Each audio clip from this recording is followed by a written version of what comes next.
So, andito pa rin tayo sa BOA. Ito naman yung kanilang production area, sir. Okay, so itutur po tayo. By the way, Sir David Tan. Ayan. Erwin Villanueva po, Unit Sales Manager ng BOA Machines. Pablito Bituin po, prepares for substitute. Dito po ginagawa yung mga fabrication natin. So yung mga customized, mga assembly, dito po natin siya binubuo sa area na po. Ayan, sige, pasok tayo.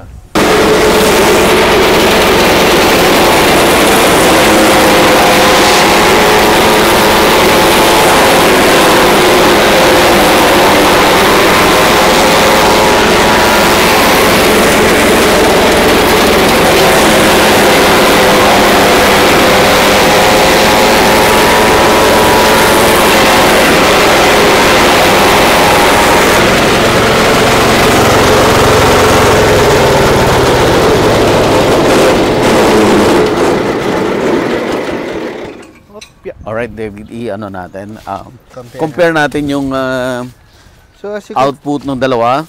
As you can see, sir, since ito wala siyang size adjustment, and mabilis siya gamitin. It's very compact, but the sizes are a bit inconsistent. So more of this is pang mga backyard, small scale, or yung mga nagsisimula pa lang. But ang maganda naman sa kanya, very easy to use talaga, tsaka low maintenance. Ito naman, sir, pag medyo nag-i-improve na operation natin, as you can see, it has more moving parts. So medyo mas technical siya gamitin, but as you can see, yung output niya consistent, is much more uniform. So can definitely pass na for commercial quality ng silage. Gusto mo bang matuto ng agribusiness, crops, livestock and poultry, aquaculture, at ma-inspire sa mga success stories? Agribusiness, how it works! As a YouTube channel, Agribusiness features entrepreneurs, farmers, organizations, OFWs, investors. However, beyond our usual content and official endorsements, Agribusiness does not engage in other business dealings with them. While our viewers and featured individuals and entities may choose to pursue business deals with each other on their own, we encourage them to be cautious in doing so. Ang next na i-demo natin, sir, ay itong Mini chopper po. mini chopper. So ito yung mag-chop na tayo ng mga Ahon, usually either napier or corn. okay. So pwedeng pang corn silage ito. Yes, pang silage po talaga. Pang silage. Ito Okay. yung mga gawain pagkain sa mga kambing. Baka. Yan. So this is yung pinaka-portable na model natin for silage. Kagandahan dito, sir, kahit portable, may conveyor na rin siya. So hindi na medyo nakakapagod sa tao mag-feed. Automatic po yan na kumbaga push. Pupuntahan niya. Push nung napier papasok doon sa mga palet. Tapos ito rin on a per hour basis, gaano kadami? Nasa 600 to 800 po. Kilos. And then mamaya testing natin yung mas malaki. Makikita nyo rin yung difference. And difference. Dito, sir, ang kailangan mo lang naman is always check din ng mga tornilyo. Yun din. Yes, sir. Ayun lang ang pinaka-ano dito, tapos plug in din naman ito. Mga safety precautions. Dito, sir, wala naman masyadong iano kasi hindi mo naman ipapasok yung kamay mo para doon sa nandito ka lang. Kasi nga ka lang pumapasok siya. Yes, siya. sir, kung sana siyang pumapasok.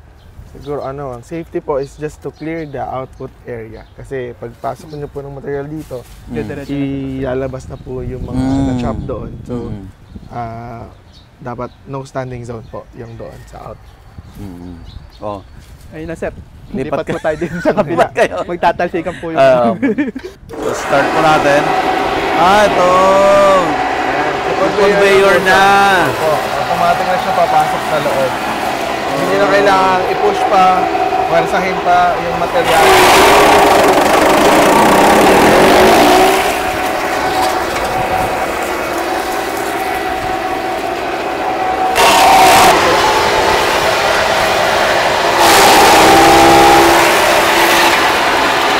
Alright, so ito ay forage chopper din. Pero Sir David, ang difference mas malaki to. Yes. And as you can see with this one, mas uniform din kasi ito medyo for May commercial Okay. So it can produce around 1.2 to 1.5 tons per hour. Wow.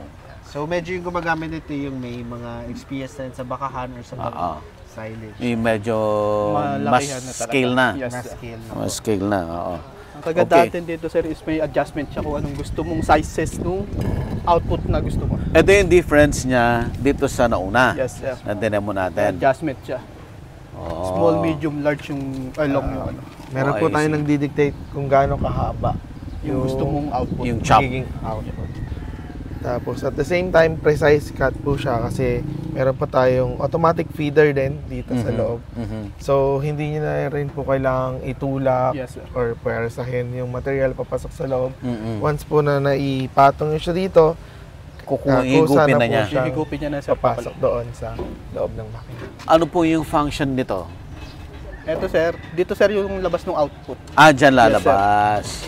Depende yan, sir, kung gusto mo sa baba or sa taas yung output ng... Pwede. Pwede, meron tayo sa baba. Dito, meron din sa itataas. Okay. Option mo. Yes, sir. Yung iba, they prefer the ganun kasi may collector na sila dito. Yeah. So diretso kunwari, Diretso. may bag or ano na sila. Nakadiretso na sa truck. Diretso Para sa diretso truck. hakot na rin po. And sir, hindi ito kuryente. Yes, Hindi sir. po. Okay, sir. So ang nakakabit po sa built-in natin, if you're gonna directly order from us, is 14 horsepower electric start na po na diesel engine.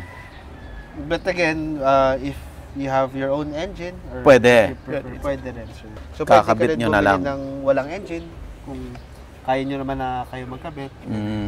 To save a bit of cost, you can also sell this by unit only. Yun. So sir, for demonstration only lang to. Kasi when you buy a unit with this engine, may kasama na po siyang battery. So ngayon, wala to yung, since it's a demo unit, kaya may start. Pero hindi po siya need. Yeah. Kailangan mo muna, sir, i-switch. Dito, sir. Sa taas, yung kulay po, switch. Tapos start.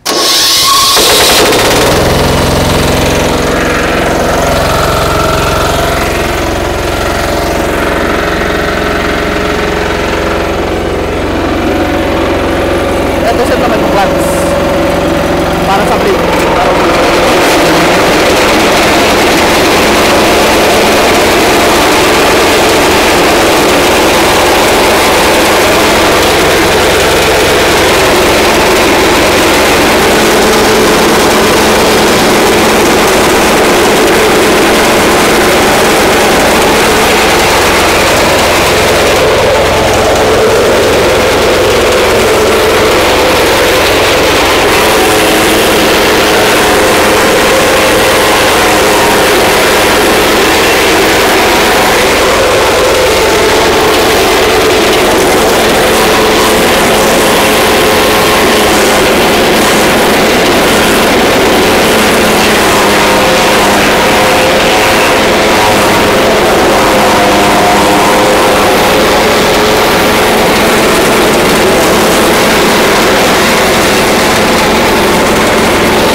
Alright, David, i-ano natin. Compare natin yung So as you can, output ng dalawa. as you can see, sir, since ito wala siyang size adjustment, and mabilis siya gamitin, it's very compact, but the sizes are a bit inconsistent. So more of this is pang mga backyard, small scale, or yung mga nagsisimula pa lang. But ang maganda naman sa kanya, very easy to use talaga, tsaka low maintenance. Ito naman, sir, pag medyo And dito, nag-i-improve na ang operation natin, as you can see, it has more moving parts. So medyo mas technical siya gamitin, but as you can see, yung output niya Consistent, is much more no? uniform. So, can definitely pass na for commercial quality ng Yeah. silage. Ayan. Yan yung difference ng dalawa. Opo. So, yung isa is talagang design po siya pang sarili, no? Kung may sarili kayong kambing, alagang baka, at hindi pa naman po ganun kalakihan ang inyong requirement. Mga 600 kilos per hour po yung output ng maliit. Pwede na yan. Pwede na po yun. Bagay na po yun para sa inyo. Pero kung gusto nyo pong mas i-upscale, mas maging Medyo commercialized na. commercialize. Marami po kasing ganun ngayon na, kumbaga, dati po ay nagtatanim ng mais para talaga sa bunga. Eh ngayon po kasi may mga nagtatanim na po talaga ng mais na ang talagang pakay gawin ay gumawa Silage. ng silage. So, ito po yun. Ito po yung magandang babagay na makina para sa kanila. You mentioned na it's more complicated to, no? Yes.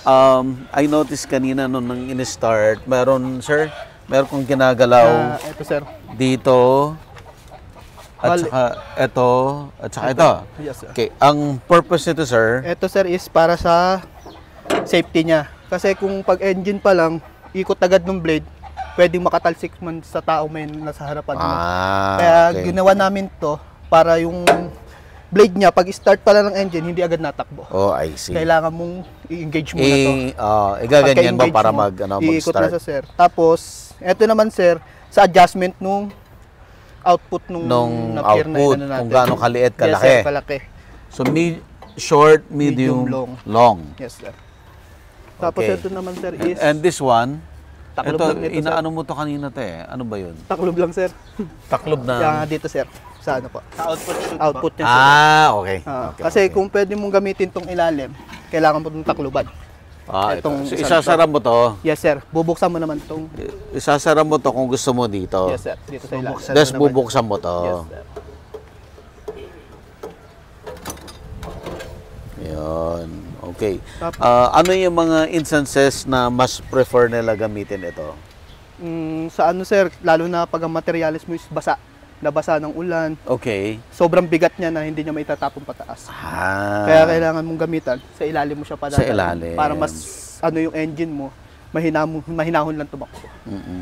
Pag ito, yun nga, yung na-mention kanina, yung mga may either truck na Yes sir. or Naka-ready na. Trailer o container. trailer container para diretso na siya doon. Doon na sa This is what we call the throw-away function. Throw away function. So, kumbaga mas elevated po yung labas ng output kung saan pwedeng may nakadiretso na kayong sasakyan dito na maghahakot or pwede rin yung mismong sa lagayan ninyo ng mga silage. So, doon po siya nakarekta. Hindi ka to dito na medyo mababa. So, hanggang dito lang po kasi magiging output. Compare po dito na na-adjust po yan actually and then na-rotate din po to. So, Depende sa depende gusto mong- talaga sa kung saang direksyon nyo siya gusto mapunta. Yeah. Done na tayo sa chopper, no? Yes, sir. Sir, anything na importante na kailangan malaman ng ating When it viewers? comes to choppers, sir, it's just siguro is pag maganda magpa-demo po talaga kayo. Okay. If di man namin kayo mapuntahan malayong lugar and nag-order po kayo through shipping, we're available naman through video call demo naman. Oh. So, ang ano lang namin is mas magandang sigurado before use. Kasi ang ano ko lang po is marami kasing mga operator, they feel na, alam ko na yan eh.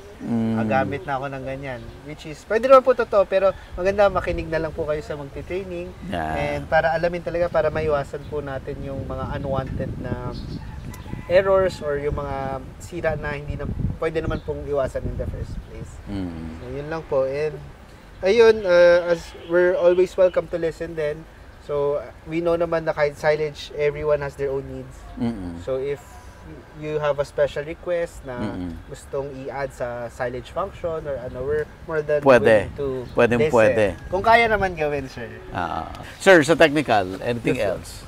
Ano naman sir, sa technical natin, ang lagi nyo lang tatandaan sir, lagi nyo i-check ang engine sa oil. Sa oil. Yes sir, lalo na pag wala siyang oil, ayun na magiging problema niya. Sa mga ibang ano naman, katulad nitong chopper, always check din po sa mga gear, mga tornilyo. Tornilyo. Yes sir. Kasi Sa again, belt, lumulawang yan lumuluwag because kahit sa yung vibration. Yes po. Yan lang naman sir ang pinakaano ng mga technical dito. And sir, sa sales, Yes po. Ayun, we're reaching out po sa mga farmers at sa mga event po sa mga samahan, no? Kung kayo po ay may katanungan at interest po kayo sa aming mga makina, maaari niyo po kaming tawagan, no? Para malaman po namin kung paano po kami makatulong sa inyong mga operasyon. Or pwede kayong pumunta dito sa BOA. Yes, sir. Yes. No, Dito GMA Cavite. GMA Cavite. At dito yung kanilang demo farm. So, if I can add also. Yes, sir. For any cooperatives na are interested with our machineries or medyo interested kayo mag-silage and may event po kayo, you can always invite us. So, we can also go to your event, we can demonstrate our products. So, sabihin na lang po namin kay Sir Buddy yung link siguro ng page namin. Actually, sir, you can always mention yung social media accounts, phone numbers. Pwede, sir. So, sa Facebook, we're BOA Machineries. And then, for our email, especially for events, just email info@kainitz.com. So, KAINITZ. Okay. .com. And lahat po ng contact details sila, basahin nyo lang yung video description box na tong video na to. I-click nyo lang yung immediately doon sa screen, may nakikita ka dyan mga description. I-click nyo lang yan, makikita nyo lahat yung kanilang contact details. Alright. So, sir, ang next na demo natin, Shredder, sir. okay. So, andito pa rin tayo sa BOA. Ito naman yung kanilang production area, sir. Okay. So, itutur po tayo. By the way, Sir David Tan. Ayan. Erwin Villanueva po, Unit Sales Manager ng BOA Machines. Pablito Bituin po. Prepares for Subscription. Dito po ginagawa yung mga fabrication natin. So yung mga customized, mga assembly, dito po natin siya binubuo sa area na po. Ayan. Sige, pasok tayo. Sir, ito sir, yung ginagamit natin sa pag-bending ng mga bakal, yung flat sheet na ginagamit natin para sa production. Ito yung saan binibend? Binibend natin yung mga machine. Mga cutting. Kaya katulad dito. Ito yung mga bakal. Kagaya nito? Yes, sir. Ito yung Itong mga bakal na to, ayan. Kukunin natin yung sukat niya para sa pag-bend ng para it's either yes, maging sir. ganyan. Yes, sir. Pwede maging 45 degree or skwalang-skwalang talaga siya. Tapos dito naman, sir, yung mga buo pang ganyan, dito namin siya ngayon, sir, kinakating. Para makuha namin yung sukat ng pinakakatawan ng magiging machine. Ito rin, sir, ito sa bending machine namin. Magkaiba kasi sa, sir, para dun naman is yung sa maninipis na bakal katulad ng mga 3mm, 4mm, dun siya. Pag mga kumapal na mga 6mm to higher na, dito naman siya, sir, sa kabila. Bali, dalawang klase ng bending ang meron tayo. Tapos ito naman, sir, yung ating mga machine shop, yung mga tornohan. Meaning, pag sinabing tornohan. Dito na, sir, dinidesign yung mga ginagawa nating mga nut, mga shafting sa loob ng hindi natin siya binubuo, sir. So, pati yung mga parts, Yes, sir. kailan, sir, gumagawa? Yes. Pagbutas. Baren na para dire-diretso lang tayo sa gawa.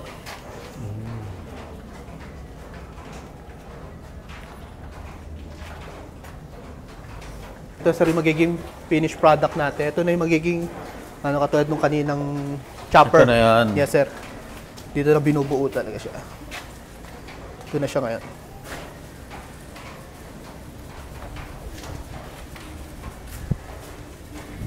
Ito naman, sir, sa kabila. Makikita nyo yung mga finished product. Dito naman namin yung stock. Ito na.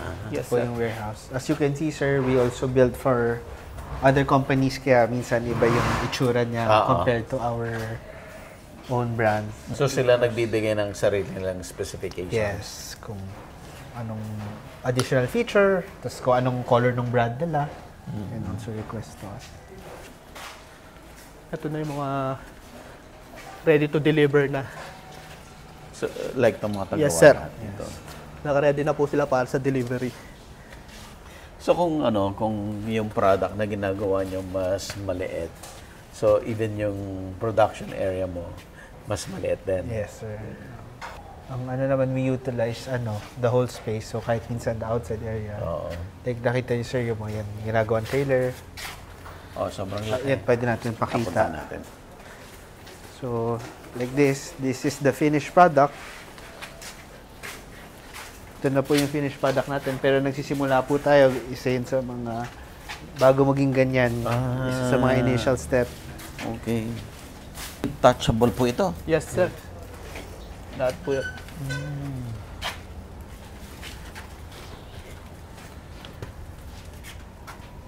Trailer po is one of the attachment ng ating multi-tilling machine, yung pang land preparation. So, yun po yung machine na dinesign natin. So, all the implements are dito na rin po gawa. And then, ginawa namin siya para maging multifunction. So, it's either kahit anong tanim yung palay, gulay, mais, we really design specific implements for the functions na kakailanganin nyo doon sa farm ninyo. Yun po yung mga next na i-demo natin maya-maya. Yes. Ito sir, mga repair natin. As you can see, sobrang gamit na ng mga Nire-repair. nire-repair namin. And yet, gumagana mapapagana pa. pa to. Yes, Gumagana sir. to. This one, anong year pa ba itong sa Almost Clarita to? 10 years na to, sir, na ano nila.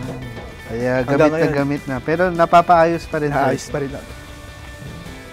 May ilang parts lang na tayo ng pinapalit-palitan para pag ano, okay na ulit. Ayaw nilang bumili ng bago.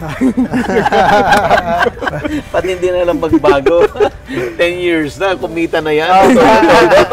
Ayun nga po eh. Pero as part of our promise sa mga clients ng BOA, Oo. na talagang as much as kung hanggang kailan nila gustong gamitin yung BOA machines, andito pa rin kami para pag sagbayan sila at ibigay kung anong kailangan ng machines nila. Ayan po, patunay naman yung mga machines natin. 10 years or more, still running. They can still use it into their farms. Yan. Ano to lahat, sir? Order lahat, sir?